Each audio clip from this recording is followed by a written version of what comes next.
Presented by Maa Sri Sa Recording Studio. Singing by Pappu Premi, Rinku Raj. Music by DJ Umesh, Shukipur Bazaar. Music director Sudhir Savaria.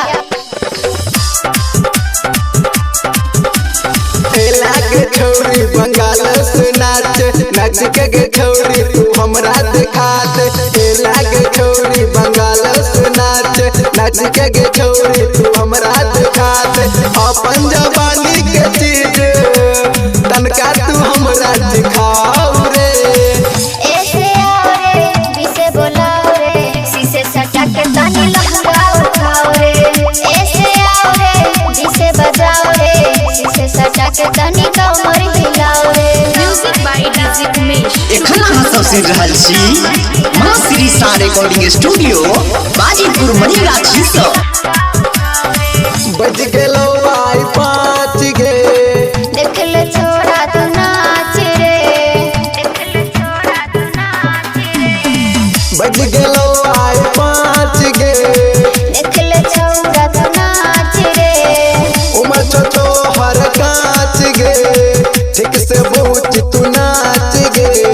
चढ़ल छे हमर जवानी रे छोरा के छूटे छे पानी रे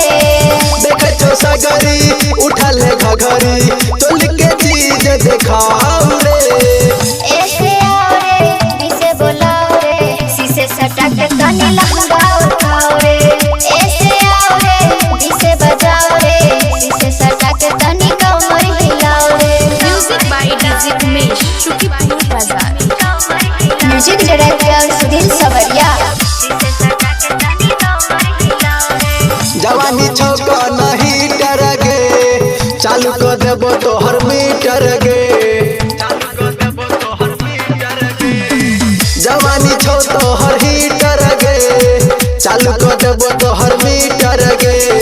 देखिले हमर चरित्र रे छौरी छियै हम पवित्र रे नाच करे छी सुपर गे हिले छो तोहर ऊपर गे पप्पू प्रेमी कहै छो तोरा लाज शरम तू हटाओ रे ऐसे आओ रे जिसे बोलाओ रे शीशे सटा के तानी लगाओ खाओ रे